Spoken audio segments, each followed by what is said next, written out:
I haven't seen what it records, if it just the screen or if all your lovely faces are going to be in it too. I have no idea. I guess we'll find out next week, right? So I'm going to share my screen.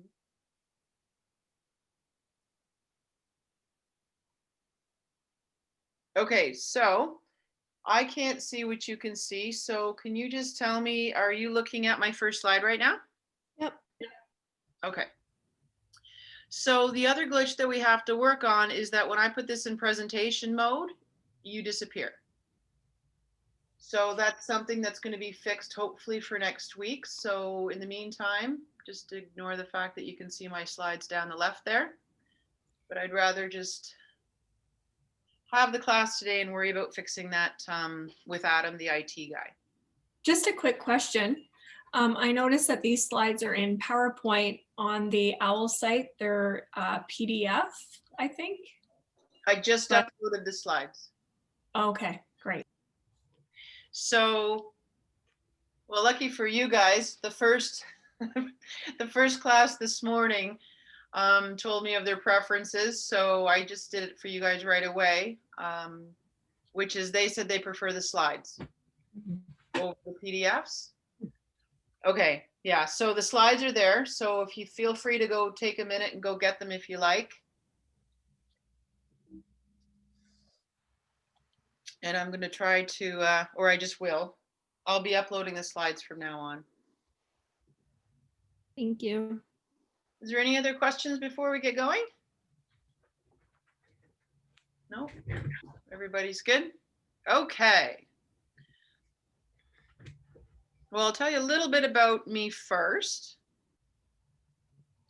So I've been working with Kings for about 7 years with YouthRex. So YouthRex, it's a youth serving organization based out of York University in Toronto. And basically what they do is program evaluations, programs, any kind of support for youth supporting organizations in Southwestern Ontario. For the most part, that's been helping with logic models, helping them develop surveys for their programs, helping them set up Excel spreadsheets for them to analyze their data. All of the fun stuff that we're doing in this course that you're going to know how to do very, very soon. So you can see there, can you see my arrow? Yeah. Yeah? Okay. So this is one of the programs that we did. We had little, what do you call them? Poster sessions for the programs up at King's. So this is a program that was in St. Thomas, and they'd come in, and theirs was called the SCAPE program, which was this, one of my favorites actually, where they come in and they were youth that were considered, they said at risk, but apparently we're not supposed to say at risk. They were youth who repeatedly got in conflict with the law and might do again soon. So they created this program where youth, there's about 8 of them, they come together, they're about age 15 to 18, and they come together to learn how to build skateboards, like longboards. So they have to learn all these skills, like woodworking skills, how to use the machinery. They also have to work together because there's different parts they have to do together. They have to learn to trust Corey, which is this guy, awesome guy. So they're learning about trusting adults. It was just an amazing program, one of my faves. Anyways, and then you recognize, of course, Peter Donahue. He was the academic supervisor for YouthRex. And we did lots of other things like logic model workshops and different things around. Yeah. So that's been going on for 7 years. It's just, of course, it's stopped right now for obvious reasons. But luckily, due to Google and all the other, supports or whatnot, I'm still working with organizations online doing some things. We also take in students for their practicums. Well, we have each year, except for this year. I don't get the pleasure of working with any of you. Normally I could have 1 or 2 of you working, and your practicum would be with YouthRex, and you go out and you meet a whole bunch of organizations in the city and support with all of these things. But yeah, next year. Well, anyways, so today, figure we're going to we'll talk about the course, talk about the syllabus and the assignments. This course is around creating an evaluation service plan, which is comprised of many different components. So the whole goal of the course is that you learn how to create an ESP, evaluation service plan. And you can work individually or as groups to do so. Okay, and we'll go over those bits and pieces so that you can see. So I'll do a few slides, and every few slides I'll stop and see if there's any questions.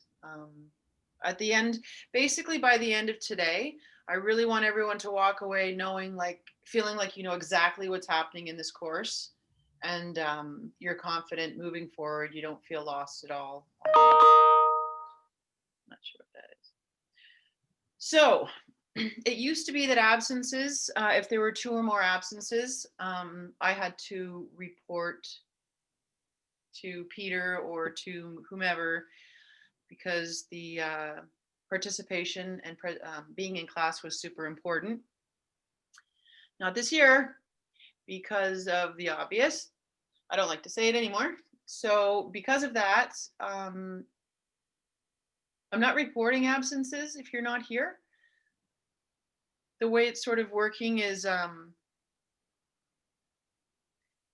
people have different reasons for not being here. That could be that, some people have kids and couldn't get childcare for today, or somebody's sick and you have to go shopping for them. There's 100 different reasons right now why it may be difficult to get here. If you are not here once or twice, to be completely honest, I'm not going to notice every time, because I've got this screen full of people and I'm not actively keeping track of attendance. But if you miss too many, that it's going to notice, and then in that case, the school really does want me to touch base and see if you're okay. Because then it's not about you're in trouble for not being here. It's, are you okay? Is there anything going on that we can help you with? Okay. Any questions so far? All good? Okay. So this is basically the course on one slide. You can use the 7th or the 8th edition of the textbook. And there are only 4 assignments in this course. So 3 of them leading up to the big one. The logic model, which is due on February the 12th, it's 1 page. There's a lot of rules and things that you have to know to do it. So it's 1 page, which doesn't seem like a lot, but it's just putting everything together as a cohesive model is what you're being marked on. Literature review, due March 5th. That's where you're going to be doing a lit review, looking for, oh, people are coming. How the activities that you use in your program, what research is there to support that those are going to result in the outcomes that you're looking for. Methods and measures, that's going to be how you plan on doing your evaluation. How are you going to measure that? And then in the end, you're going to have the evaluation service plan, the ESP, which is basically putting together the logic model, the literature review, the methods and measures. You put those 3 together, and there's a bunch of other stuff you have to add in, and you put it all together and you submit that.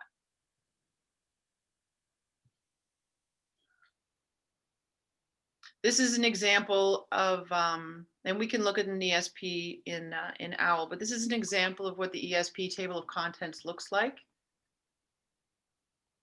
So the introduction, you can do a little program description, program context, we talk about that. You talk about the activities, questions, methodology, all of these things go together. You are not going to have this many appendices at all. This was for an ESP that we actually did, and they did have all of these, but it was not a student project. But that's what you have in the back. You have your logic model, your consent forms, your surveys, and that sort of thing.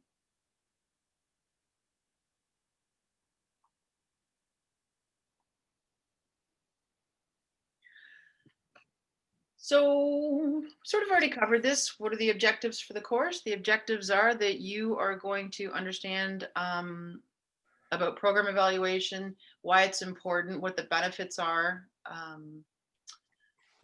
and basically how to do one, or at least how to propose one. We're not going to be getting to the how to do during this course, but if you go on to your master's, then I believe that they do more of that there. We'll take a look at the OWL website. There's a lot of information up there, and I just want to go over it quickly because I don't want you to feel overwhelmed looking at it. A lot of it is resources. And then resources, slides, site info, and I'm going to show you where you choose your groups.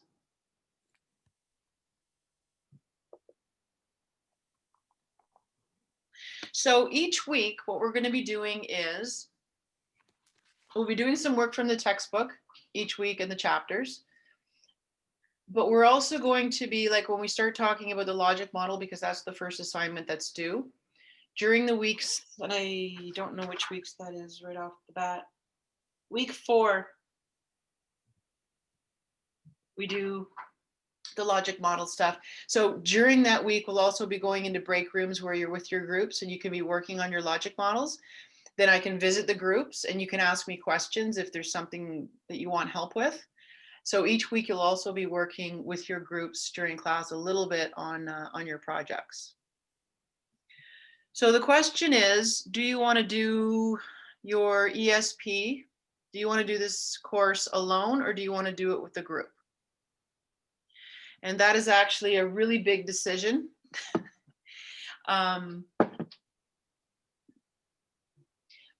For various reasons that we're going to sort of get into right now. So from what I've seen so far, making your group, sorry? I have a question, Yes. if I may. Hi. When we're talking about program evaluation, Yeah. can we define program, or like what the range of that might look like? Because I would like to focus mine on something that's in my practicum experience right now. Is that possible? Absolutely. So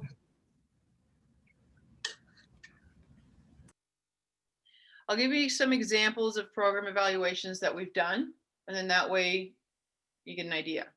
Okay. So the skate that I just told you about, where they built the skateboards, that is an 8-week program that has 8 youth in it, building and they've got certain goals that we talked about. That is a program. Fire Horse Leadership is a leadership program working with horses, with their populations. That is a program. The WYC is the Windsor Youth Center. That is a homeless center specifically that supports youth, because youth felt they didn't feel safe going into the adult homeless shelter. So this is one focused on youth. So they have theirs. Boys and Girls Club has many programs. We help them with their math. They have a math tutoring program.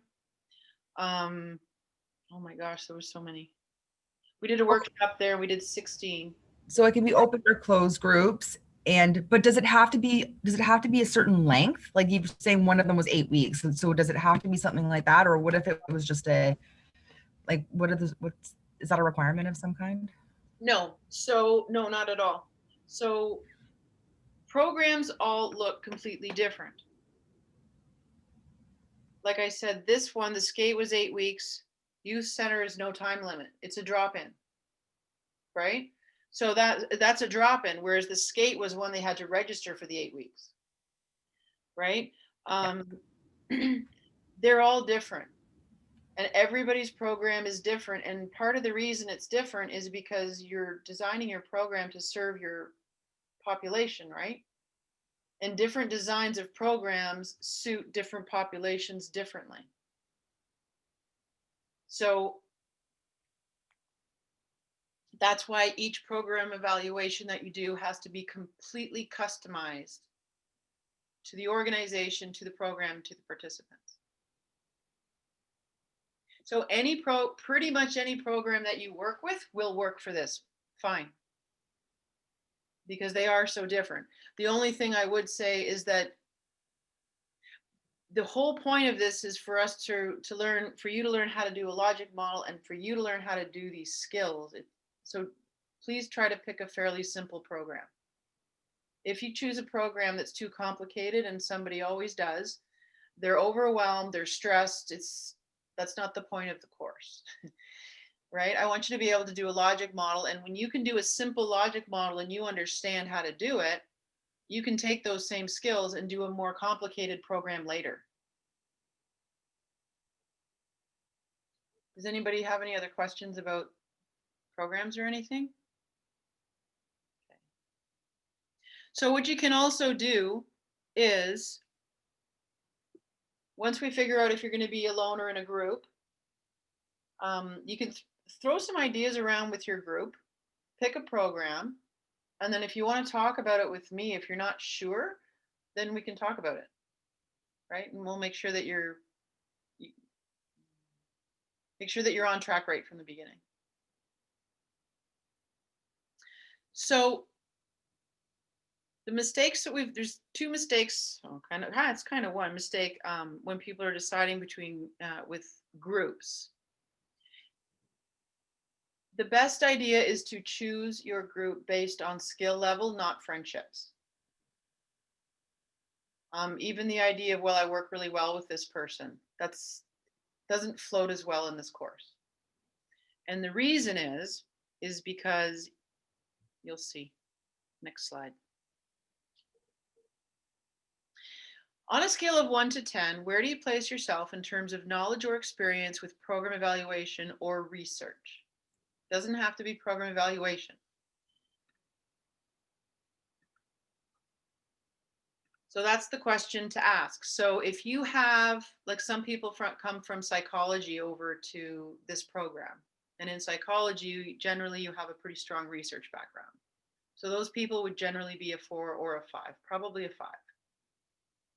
If you are more of an artsy person and you've never really done much research and you don't have a strong background, you might want to put yourself as a 1 or a 2. Has everybody got a number in their head? So I'm just curious, can everybody sort of hold up to their screen? Well, far back. What would you put yourself as, a 1, 2, 3, 4, 5?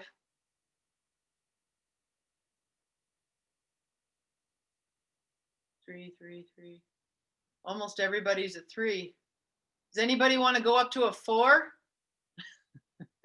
If you think if you know what a normal distribution is, move to a 4.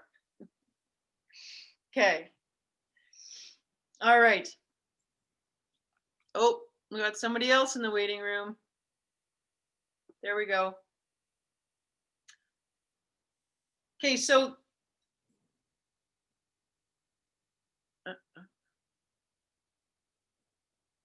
I'm almost afraid to try this, but we're going to give it a go.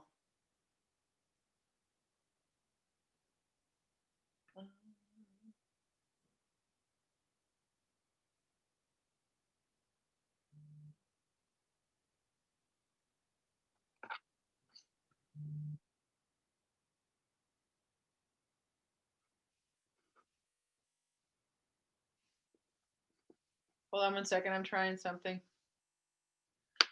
Breakout rooms.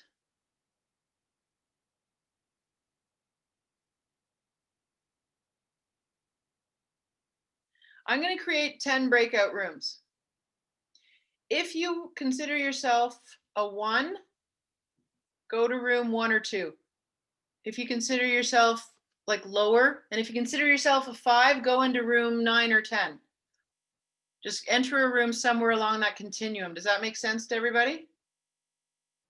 And see who's in there. And then once you're in there, I don't know if you can see my screen anymore. So the question is, and I have to do it this way, is what are your thoughts about, okay, this is a mandatory course.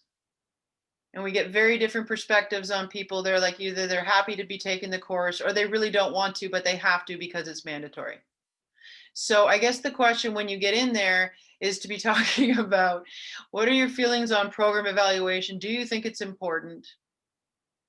And are you looking forward to this course, or are you just going to ride it out? What are your feelings about taking this course? So I'm going to put this in here. I'll just give you 2 or 3 minutes. It also gives you a chance to meet people who are equal in skill level as far as they know. All right. 10 breakout rooms. All right, let's give it a go.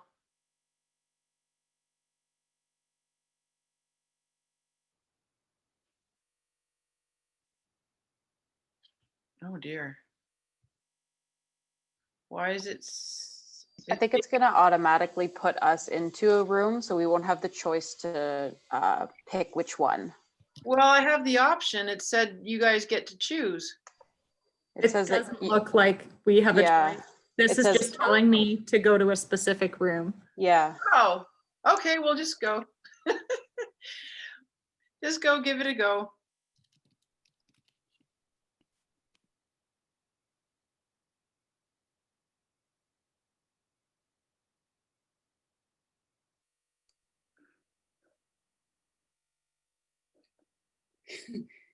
Is it just us left?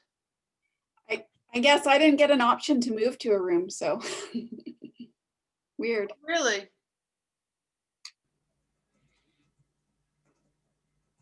I'm half expecting you two to be yanked out any minute. Okay. Maybe not. Okay, well, we can chat about it. So what do you guys think? What would you put your skill levels at? I would put mine at a 2. I'm not sure. Not really confident in a lot of the information, but I'm hoping to move up to like a 3 or a 4.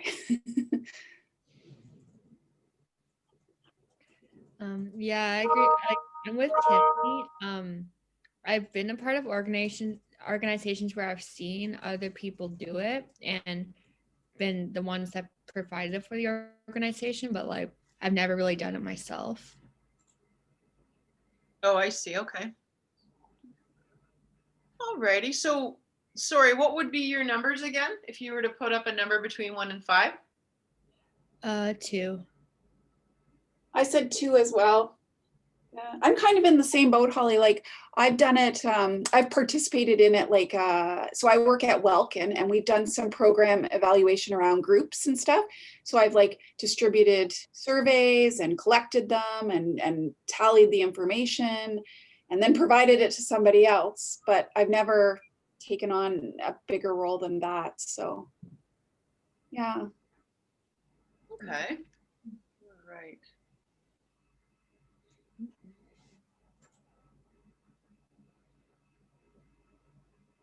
Okay, so I think I'm going to pull everybody out and then I'll show you guys where to get your groups from. Okay. Oh, in 60 seconds.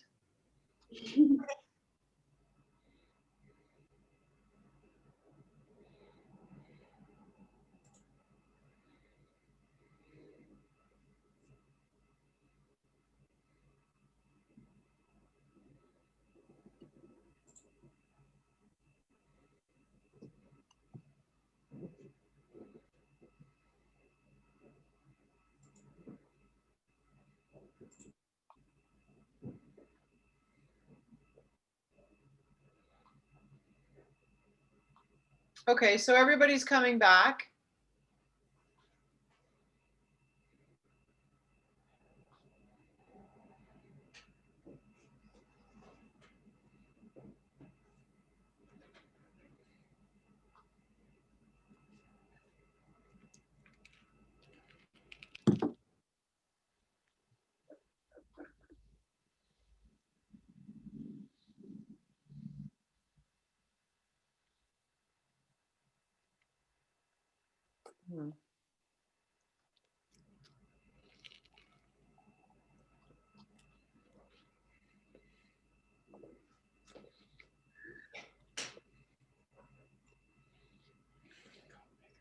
Okay, so everybody's back now.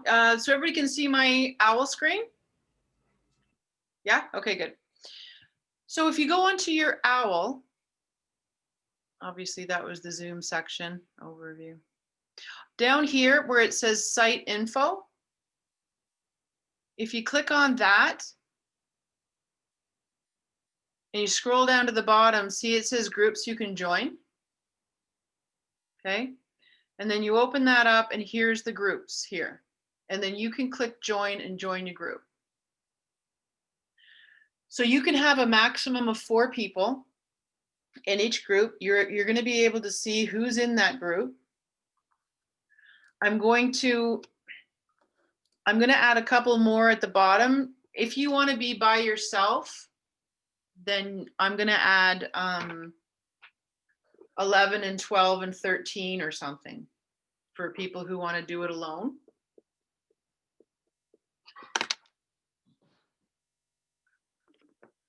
And I'll do that right after this class. Okay. So the benefits of doing it in a group is that you can be doing it on Google. You can be bantering around ideas to do with the logic model and other things, which makes it possibly a little more enjoyable. When you're doing a logic model, you're generally not doing it on your own anyways. You're always working with someone else. You're never doing it by yourself. So it's a little bit more realistic to be working as a group. Then lastly, it has happened before where there was, say, a group of 3 and they were all number 5s. Okay, they totally knew how to, they were pretty good.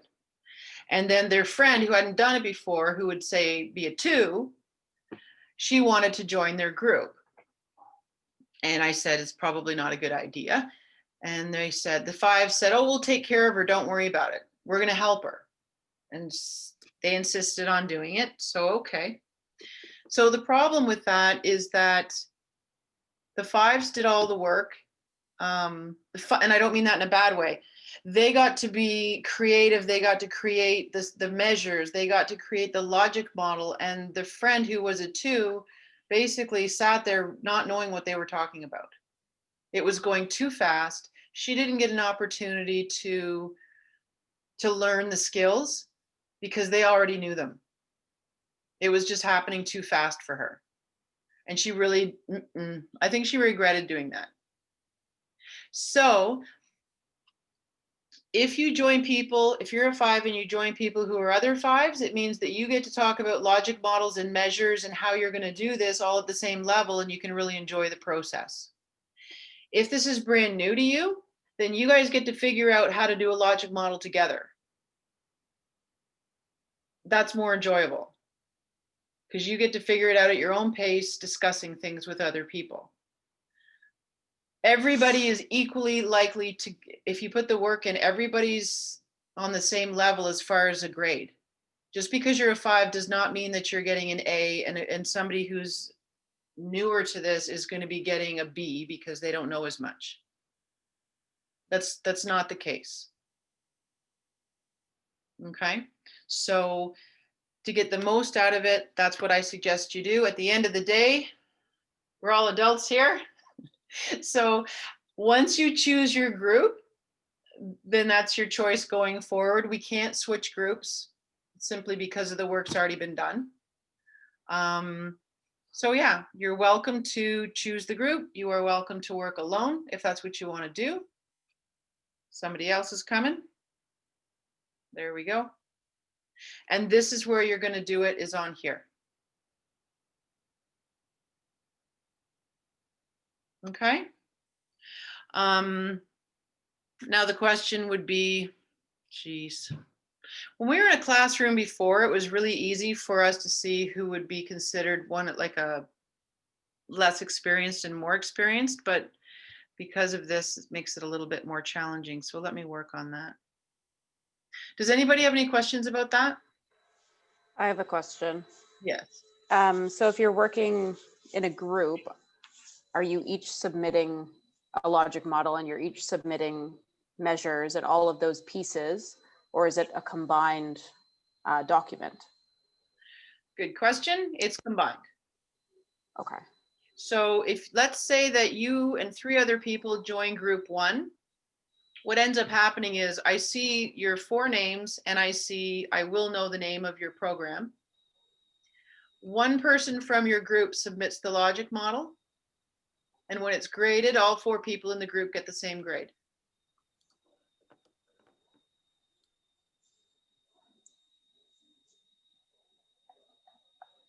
Anybody else?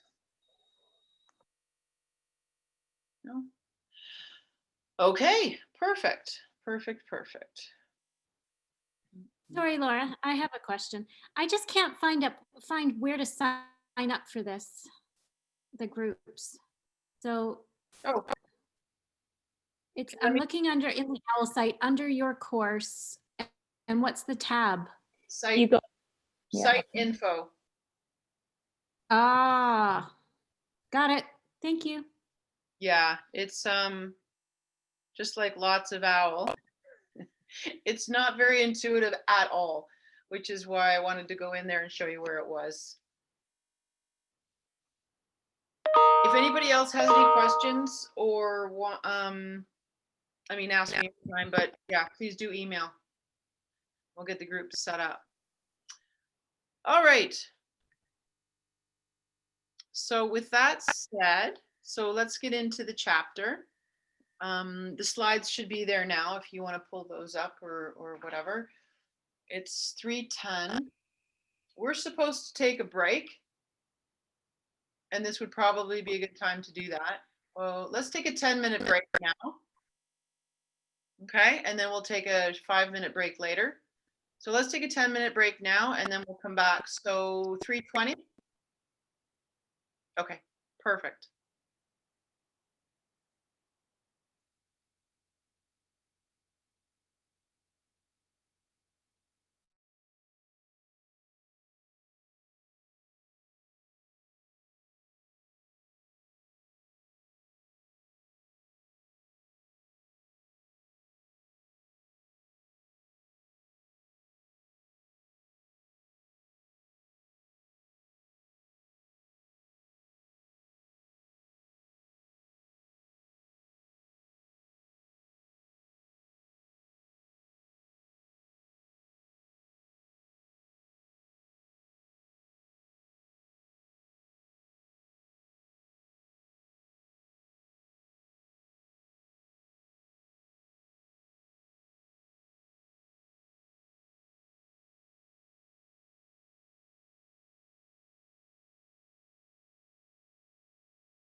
Hey, Elizabeth.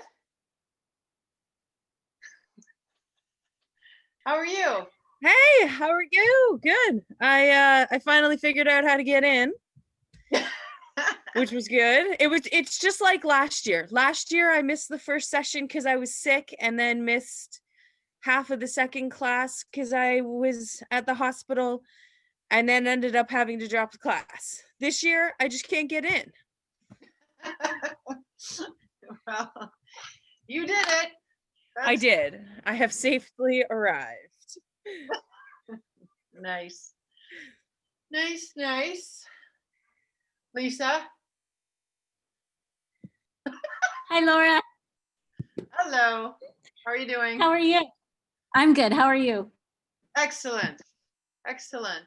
Oh, good. Just a few Good. things. So they renewed the contract for YouthRex, did they? Yeah. Yeah, I got a little thin. A little thin and a little Oh, really? crazy, and then I picked up some other program evaluation stuff, and then a bunch of courses opened up. So yeah, Oh, that's good. it is good. But Very good. things wasn't involved this last year. They did it straight from York, so I wouldn't have been able to take students. And that's Ah, part of what I like to Yeah. do is that I could teach and have students and make it the whole package, right? right. Yes. Yes. Yeah, so. Oh, that's too bad. Well, it's too bad Did- about Youth Did Rec. you have a nice holiday? Great about everything. Yeah, yeah. Did you have a nice holiday? Yes, it was good. It was busy. Good. It was busy. Oh, yeah? Yeah. Hmm. Just it's always busy when the kids come home from school, right? They're off. My daughter's in university like you guys. She's Yes. so they come home during holidays, and it's a lot more work. It was fun though. We had a Now, is she not staying at home? She's living away? Where was she? Wilfrid Laurier or Guelph, or where was she? I forget. yeah, I don't want to say which one where she is exactly, just because that's okay, yeah, but sorry. for privacy, that's okay. No, she's off staying in residence somewhere else. Okay. That was an interesting thing to learn. Sorry. I mean, it's okay. You guys, I'm sure a lot of you would know is she's in second year, and a big thing was why should they have to give they don't want to give up the entire experience because of the C word. Mhm. So Yes. they're still stuck doing their online learning, but at least they're still in their residencies. At least they're still with their, friends and Yeah. making the most out of it, right? So Right. Good for her. Good. So everybody back. I couldn't remember after I left what time to say to come back. But anyways, I want to try the breakout room thing one more time. And the reason for that is I'm going to recreate the rooms. We're going to have 5 rooms. We'll just do it for a few minutes because I think it's really important to see, because I don't know how well you guys know each other, and I want to give you the chance to be in a room with people that are around your same experience. So there's only going to be 5 rooms. I've set it on let participants choose the room.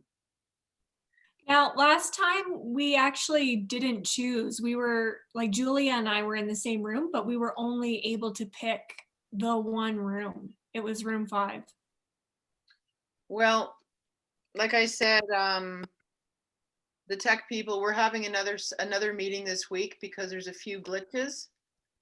So this could be one of the glitches because this is how this week before this course I set this up that you guys were going to be able to go into these rooms, and it was done. And then now we're having an issue, but I'm going to try it one more time just so you can see. So there's going to be 5 rooms. So go to your room 1, 2, 3, 4, 5 based on where you think you would be. And then you can meet and chat with those people for a few minutes and maybe get to know some more people.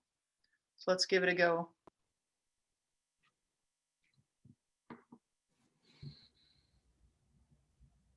What can you see? Nothing. Yeah, now I That's- actually have a choice. Oh, There mine you says go. I'm waiting. I have nothing. I don't have anything either. I don't have anything either. If you select down at the bottom breakout rooms on your screen, does anything come up there? It's not an option. Oh, yeah. Not an option. Yep. Where's breakout rooms? Not an Right down by participant, bottom. screen, record. No, don't No, have I it. don't have breakout rooms. Me either. I don't have that.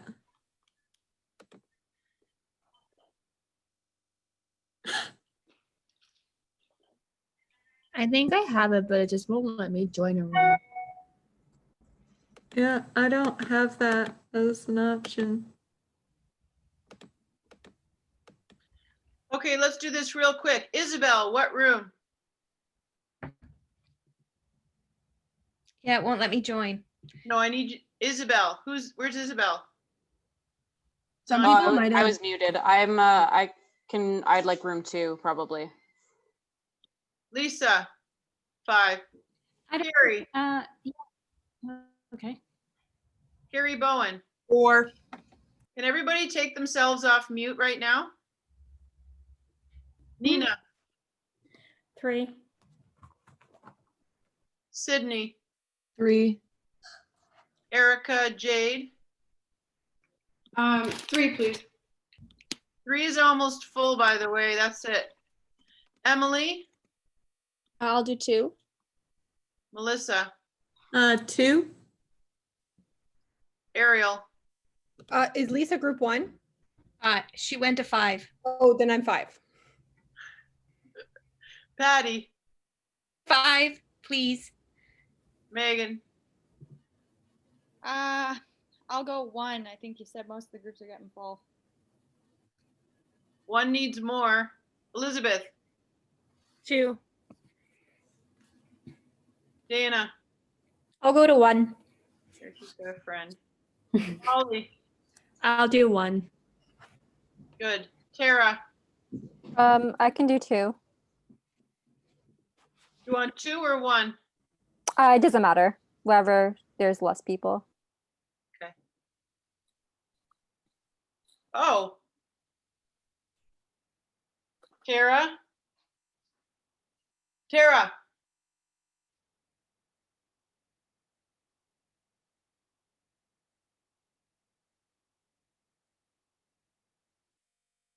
No, that worked.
Make your own.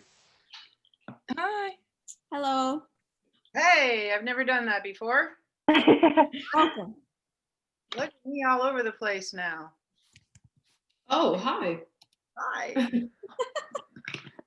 So there's 10 people in group 3 and there's 2 people in group 4. So if either of you, anyways, just letting you know. How's your conversation going? How's your stuff going? Good. Great. It's going pretty well. It's nice being able to chat with some people that I didn't have any classes with last semester. So Oh, nice. Oh, nice. Okay, well, that's good. I'm glad this worked out. Okay, so I'm gonna go back and see. So I'll see you in the main room. okay. Bye. Bye.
Okay, so everybody's coming back.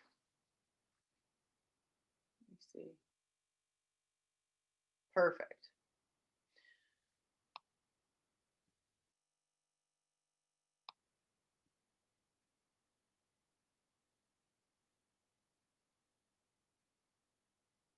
I think we have to wait a few seconds because the system gives 60 seconds to come back. So there's probably still some people that are going to come through.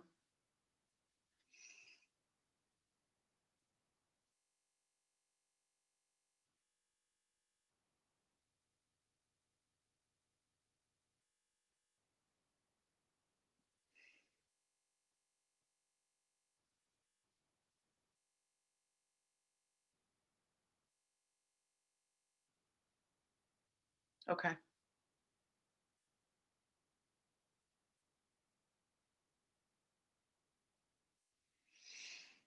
All right. So would some of you mind taking your mute off? Yep. Anybody who's not shy? Thank you. The silence is brutal. Okay, so that worked a little better. So that's awesome. Sorry to the people in group 4 who I ruthlessly yanked out of their groups and threw them into group 3 without them knowing it. But group 4 only had 2 people in it, so I just wanted to give you a chance to get to know 2 more people. All right, so hopefully you've had a chance to chat. And get to know people and whatnot. There's 4 people in it, so I just wanted to get. All right, hopefully you've had. Somebody's got some weird noise going on. It's because we're all not muted. I didn't have it in my other classes. There we go. Somebody, that's okay, no problem. Okay, so I'm going to screen share this slide deck and we can move forward.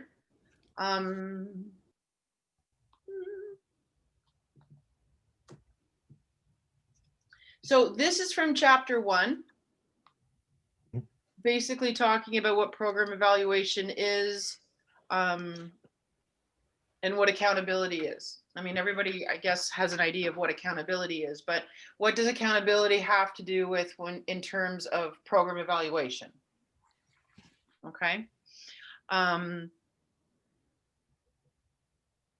I love this little character, this little cartoon, because this is a way that many programs seem to run, which is, you know, you've got your participants in the boat and they're heading along, you know, and they've got this project that they've been working on and it just kind of goes along, but there's no evaluation of whether or not they're reaching their goals, and they don't really know what's coming up, right? And that's basically what I'm making the assumption that because things are going well and your participants are happy and the youth in your program are happy and everybody's happy, assuming that means that you're actually achieving your goals and the program is successful in what it's aiming to achieve, is a bit of a problem, right? So accountability is demonstrating to your participants, demonstrating to your funders, demonstrating to everybody that the goals that you are saying that your program will achieve or are achieving is actually doing so. Especially when someone gives you, you know, $500,000 to run the program this year, you want to be able to show that you are actually attaining those goals.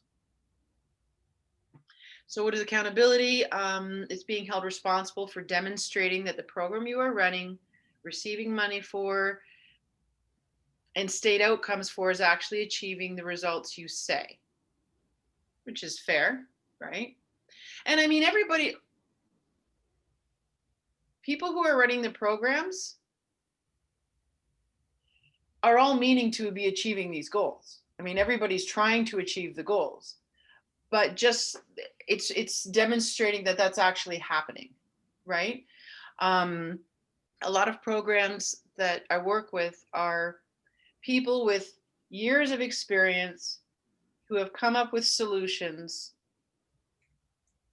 to problems with these programs based on their experience and intuition and what they think would work best, but it's not based on research. It's not based on best practices. So a lot of the time, I mean, they're on the right track and it's a good program, but then we end up building in these evidence pieces because it just didn't have it before, right? So evaluation can be viewed at two basic levels. This course, we're going to be talking about evaluation at the program level, but there are two levels. One is the first is the case level, and that's where you're talking about when you're working with individuals, single client systems or cases. So the evaluating the program that you're running with each of those individual people. Like I said, in this course, we're going to be doing program evaluation where you're evaluating a group of people who are going through a particular program or course or whatnot. And so the evaluation is of all of those people as a group.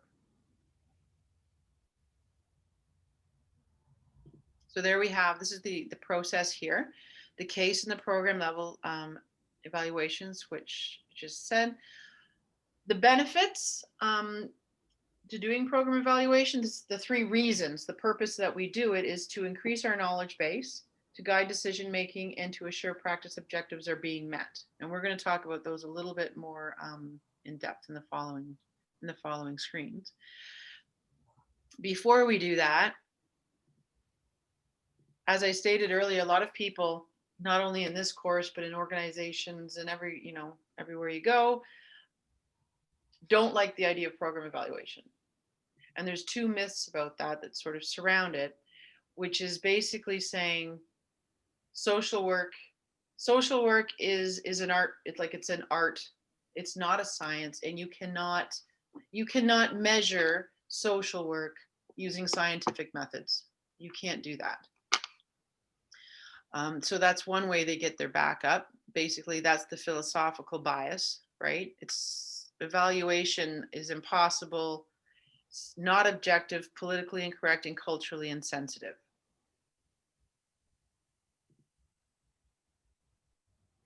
Another reason people get their backs up about program evaluation is because fear and anxiety. Okay, so you go into a program, and this one that I went into, and we're supposed to be doing an evaluation. And when the program administrators, they called her over and they said, you know, hey, Gail, Laura's here to do the program evaluation and help set up for the program evaluation. Well, she was not impressed at all. And she looked fairly angry, actually. So it turns out she's been running the program for 15 years. And in her eyes, she's like, I've been doing this 15 years, and now Laura's going to come in here and tell me how to evaluate my program. Right? So the backs go up a little bit. She works 40, 50 hours a week on this program. Right? So what do I know? So there's one, so she didn't like that. And then the other one is that there had been a lot of cutbacks at that organization, and programs had been cut. So she was probably feeling a little anxious that I was going to find some holes or something to criticize her about with her program, and that she might lose her program, she might lose her job, she might lose something. So, I mean, that's a real fear, I guess. But the idea with program evaluation, it is not that you're going in and judging a program whether it's good or not. The idea is that you are helping design the program thoroughly based on research so that you can measure the outcomes and find out where maybe the weak spots are, and you can build on that and make the program stronger and stronger. The other key point is, if you have a program evaluation done and your funders come over and they say to you, what evidence do you have? What evidence do you have that your program is successful? If you haven't done it before, what are you going to say? My participants are really happy. Look at my comments. Right?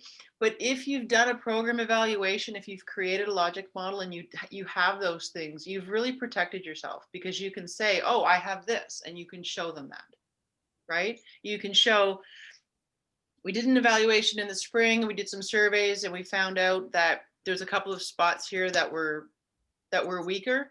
So to address that, we did this, we did this, we did this, and then we did another set of evaluations, and we found out that now it's very successful. It shows that you're paying attention to what's happening in your program, and that you're successfully attaining those goals, basically.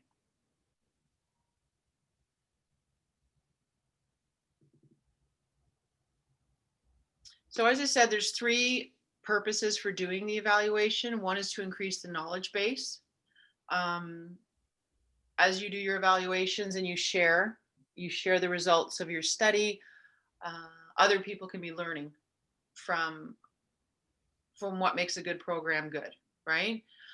There's other examples in the text which you guys are going to be reading, but I don't feel, what time is it? 3:40. We have 20 minutes left, and I don't want to feel like I'm lecturing you for the whole last 20 minutes, okay?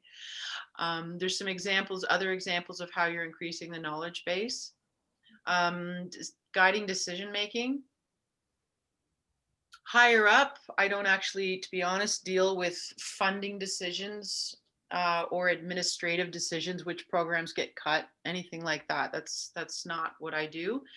But in the other levels, it has to do with decision makings in terms of the program, making changes to the program, adding things, changing things based on the results of the surveys and program recommendations.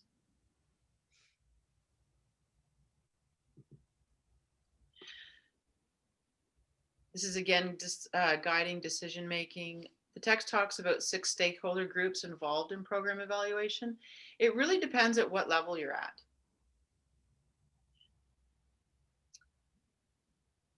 Of all of the program evaluation over the past 6-7 years, I work with the clients, I work with the social worker practitioners, the facilitators, the frontline workers, and the managers of the organizations. I have never met a funder. I have never, well, general public. General public are the people who are paying the taxes that pay for the programs. And I've never met any of the policymakers. So in the textbook, it does list these are the 6 in theory that you are dealing with, but face to face, the people you deal with are the same people that you deal with at your organization. Your coworkers, the participants, your manager, co-facilitators, those are the people generally.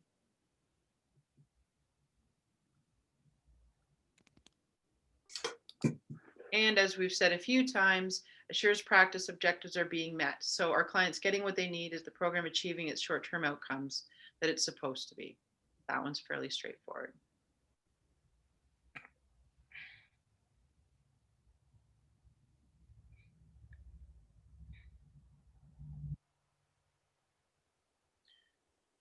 $343.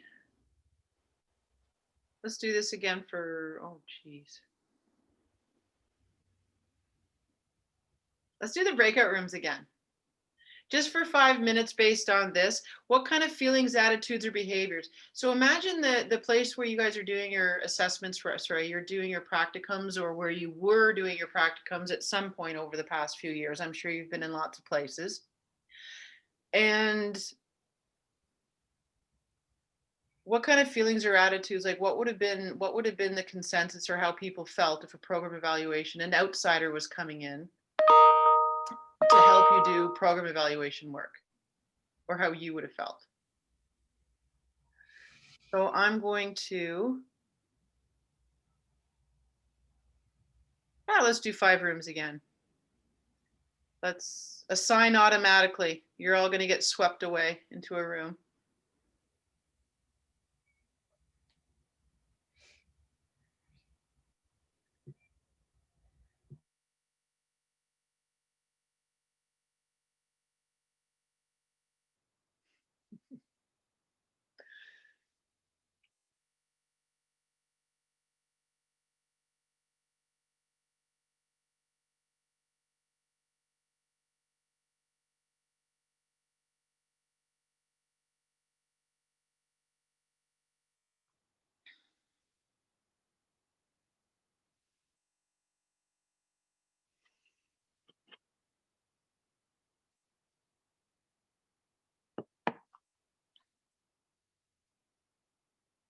Do you want to go outside and see the squirrels? Are there squirrels? Are they out there?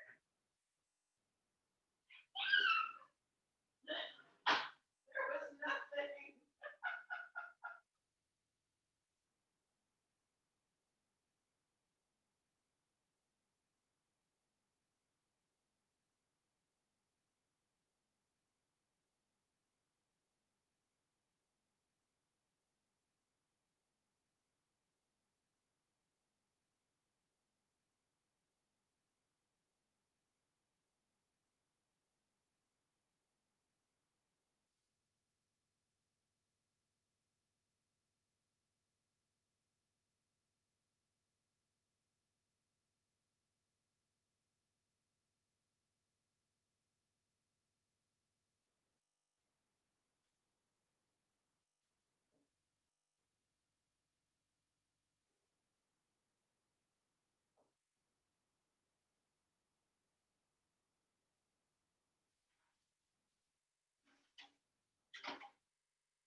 Have a treat.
Hey, there we go.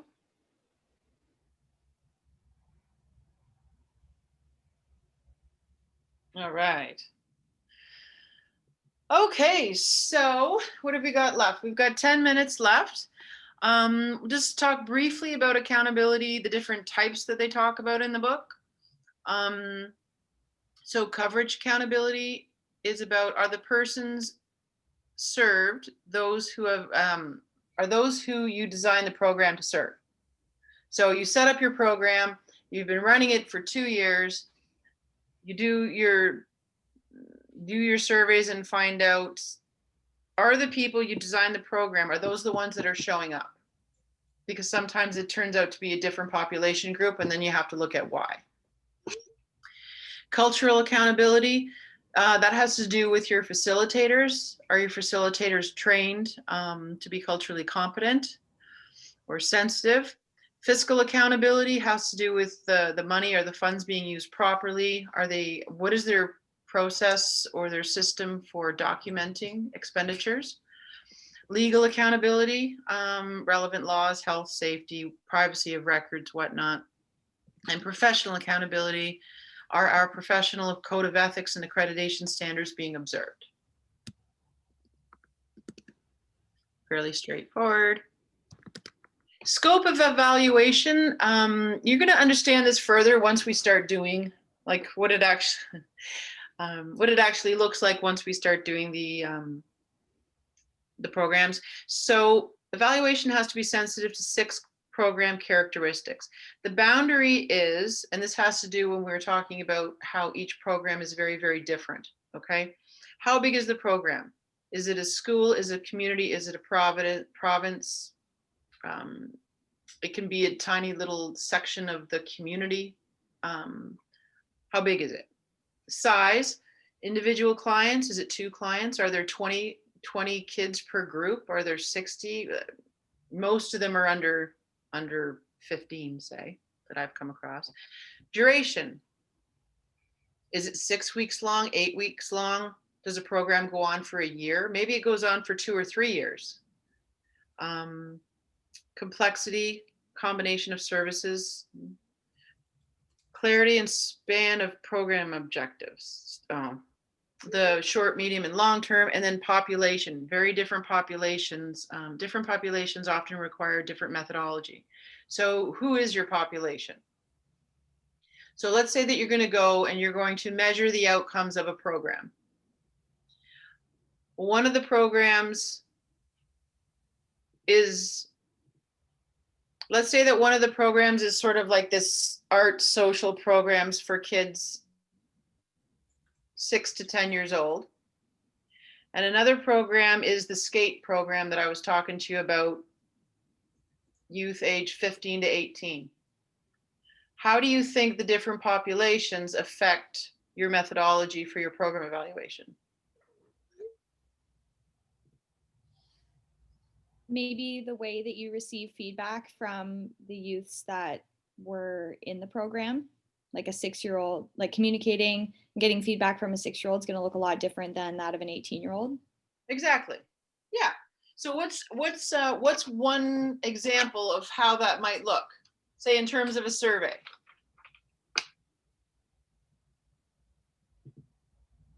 I don't know if you're asking me again or the general class. Sorry. I would say like a 6-year-old wouldn't necessarily be able to give you an in-depth written survey, right? You may more so want to talk to them informally and see just how they enjoyed it. Whereas an 18-year-old would actually be able to fill out some paperwork maybe and do some scales or answer some open-ended questions like written. Exactly. Yeah. So you can do totally different things. Whether you do an interview or like you talk to them, or you can have somebody who's 6, once we did it, where they pointed at happy face or a sad face. One is yes and one is no. You can do it with pictures. You can do that sort of thing. Laura, yeah. I just have a question. So obviously there's going to be like diversity within each population, right? So say if you're working with like an adult population, you design like a written survey, and one of the individuals like is not able to read or write. So are you just like adapting sort of in the moment, or should you be designing different like methodologies just in case that comes up? Well, you should know who your population is. So you would know that in advance normally. Just based on the type of program that it is. If it's a case where you may not, you think about that in advance. Do I know who my population is? Because your group, the people that are in the program are usually the same people each week. A situation like, say, with the Windsor Youth Center where it's a drop-in, they kind of generally know who comes. There could be somebody outside of that, so you'd want to consider that and have something else available. But generally, you know your population. And you work that into your program evaluation intentionally, right? Does that make sense? Does that answer the question? Yeah. Okay. You should know if everybody in your program speaks English, or if what other language are spoken. You should know that. And you should know their age, and you should know whether they can read or write. You should know all of those things. So you just build that as part, and that's what you guys will be doing in this course, is how do you customize the best methodology to get the data, to get the information you need out of your population. And that's every population. So it's all of your methodologies are going to look different.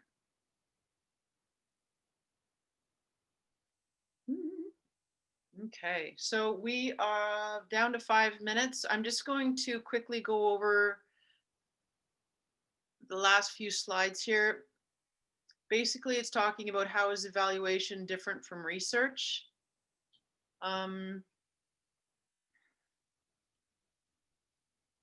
Traditional research is looking to uncover knowledge, right? That you're going to write up in a journal, uncovering knowledge that the world can use going forward. Uncovering truth. That's a bad word to use, but whereas program evaluation, you are absolutely not doing that. Program evaluation, you are assessing whether the program is working to achieve your goals. That's it. We use the word research, and it was somebody from this morning's class had a great way of putting it. It's not research, we're investigating. So when you say research and evaluation, you're doing research on what are the best practices for teaching social skills to some population. You want to find out what the best practices are, so you're going to go and do the research for that. When we say you're going to go do the research, you're going to go investigate what's available, right? So I found this other one. So research is to generate new knowledge, whereas evaluation is information for decision making. So they're aimed at truth. Evaluation is aimed at action, aimed at making changes in your program to make it better and stronger. And the better and the stronger that you can make your program, the more funding you're going to get, the more youth you can help, or whichever population you're working with. And it's also, it's a form of protection as well, like I said, for when the funders come and say, okay, tell me about your program, and you're able to show all this work you've done on it, it's really good at protecting your program from getting cut or having any issues. Can you talk about the difference between the two sides there, make research recommendations and recommendations based on key questions?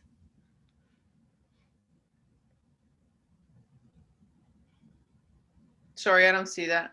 Oh. On the hourglass, yeah. Oh, I see. So research is talking about make research recommendations for further research, right? So once you're finished your research, you're supposed to provide new directions. What questions did your research generate for people to look at? Where am I going to look at next based on what I got? The key questions are your evaluation questions that you're going to create. And you're going to learn what evaluation questions are. It's recommendations for the program based on what you found. Got it. Thank you. Yeah. Professor, Hmm.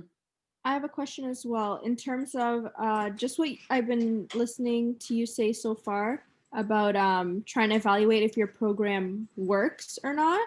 Yeah. Like the term works, the good outcome, it seems very subjective depending on who the stakeholder is. Like, I don't know, like I'm trying to wrap my head around like what clients or counselors consider efficient work versus what the funders are looking for example, if they're looking at a certain quota or something to be met versus the satisfaction and well-being of clients. For like, I'm just trying to find that balance depending on No, it's a good outcome. there is a very big difference. When somebody wants to have their program, they want to do an evaluation of their program, that's one of the questions that you're asking is this for the funders or is this for you? Because that there is a difference. Generally, the funders want to see they want to see that their numbers are being met, and they want to see that the client satisfaction is above 60%. They want to have certain box ticks ticked. But when we're doing evaluation, the goals for the people who are running the program are very, very specific. Funders aren't necessarily concerned about those, but the people running the program are, because that's the impact they're trying to make. Mm-hmm. I'll show you some examples. To be honest, what the funders are looking for that we put on the logic model, yeah, it's numbers and it's dry. And then the people who are running the program who actually are really, really committed to their participants and really excited about their program, that's where all the very specific outcomes are that you want to measure. And that's where all the meaning is in terms of making the program better. It's not what the funders are asking. I like what I'm hearing. Thank you. Yeah. All right, so we have a slide there showing basically program evaluation, systematic set of activities geared towards understanding how, what, where, to extent your program is achieving its outcomes. It's going to become a lot more clear when we do the logic model, and hopefully you enjoy the logic model. They're my favorite.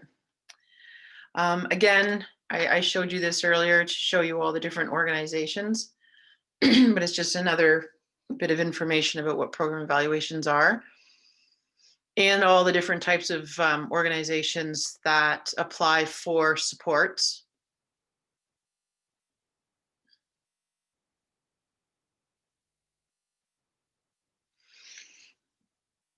Okay, so for next week, I mean, skim over chapter 1, obviously, if you didn't get a chance to do so.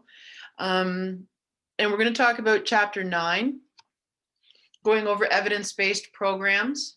Then we're also going to we want to decide on the groups, whether you're going to be an individual or whether you're going to be in a group, and who your group people are going to be. We should get that sorted out as soon as possible because you can't really do anything until you know that. And then the next step is to, once you know your group, is think about what programs you might want to consider. Does anybody have any questions about that?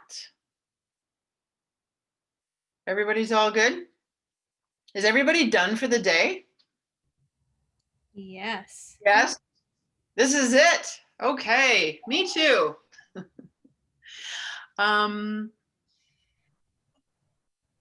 Yeah, so that's it. That is it. Feel free to go ahead on on that website, on the OWL where it says select your groups. Feel free to go in and do that if you like. There's no rush. You don't need to have that till next week. And if there's still a few people who don't have a group next week, we'll figure that out next week. It's no problem. Just one quick question about your UWO email. I noticed on a group chat earlier that some people were having trouble. So can you just verify what your email is? Did you already have that? Oh, actually, never mind. I remember that was on the first slide. Never mind. So that's the one to use. What? I'm curious. No one has said anything to me about that. Was there an issue with my email? Apparently the syllabus one was maybe different than the other one. So there was some talk about which email to use, but Oh, it's yes. probably the one that you have on your slides as the current one. Okay, so when you're in the chat, if you guys want to share, I can share on mine. There's an H. There's an H in the one in the syllabus, and there's not an H in the one in the screen here. What? LH. LH. Yep. The syllabus then- has an H on it? It has TH3. Really? Yeah. Okay, I will. No one noticed that before. That's bizarre. No, it's L Hogart with a 3 at uwo.ca. Makes sense. Yeah. Yay. It should be on the front screen of OWL, but I will go back and correct that as well on the syllabus. That's never happened. And then also we've merged the L Hogart 3 and the L Hogart 4. There's actually 2 emails for me, but they've been merged now, so it doesn't matter which one you email, I get it all.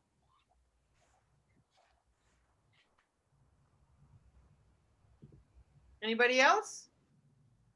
Everybody's good? Okay, perfect. Awesome. Thank you so much. Enjoy the rest of your night. Hope you get some downtime or chill time. And we'll see you next Tuesday. Thank you, Professor. Okay. Have a nice night. Bye-bye. Thank you. Bye. Thank you. Have a good night. Thank you.